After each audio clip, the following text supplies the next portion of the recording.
ITC paper కర్మాగారం గుర్తింపు కార్మిక సంఘం ఎన్నికల్లో తెలుగుదేశం పార్టీ అనుబంధ కార్మిక సంఘం టీఎన్టీయూసీ సత్తా చాటింది. 60 ఓట్ల మెజారిటీతో టీఎన్టీయూసీ గెలుపొందింది. ఇక ఐఎన్టీయూసీకి 420 ఓట్లు రాగా టీఎన్టీయూసీ 480 ఓట్లు సాధించింది.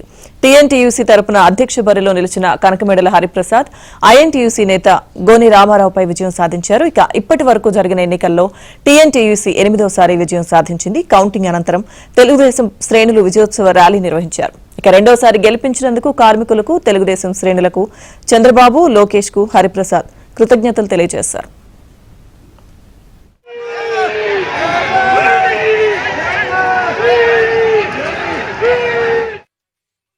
అందరికీ నమస్కారం.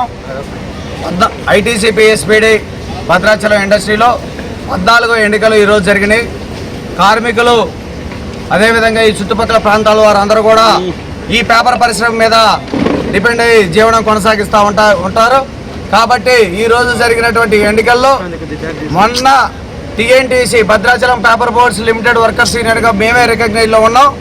మళ్ళీ కార్మికులు మంచిని గుర్తిస్తూ మళ్ళీ గెలిపించడం జరిగింది.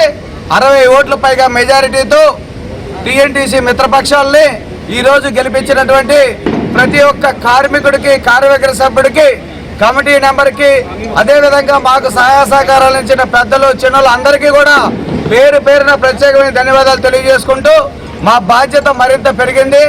మళ్ళా ఒకసారి రికగ్నైజ్డ్ ఉన్న వారిని రెండోసారి గెలవడం అనేది చాలా అరుదు ఈ ఇండస్ట్రీలో.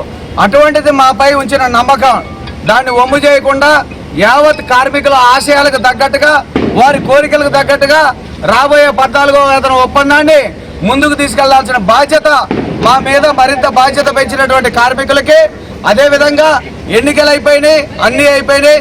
ఈ కంపెనీలో పనిచేసేటటువంటి 1253 మంది కార్మికులకి, 4000 మంది కాంట్రాక్ట్ కార్మికులకి, ఇక్కడ ఉన్నటువంటి ప్రతి ఒక్క కార్మికుడికి బాధ్యతతో జవాబుదారీతనంతో మా యూనియన్ ముందుకెళ్తుందని చెప్పి తెలియజేస్తా ఉన్నాం. మంచిని గుర్తించి మళ్ళీ గెలిపించినటువంటి కార్మిక సోదరులకి పేరు పేరున ప్రత్యేక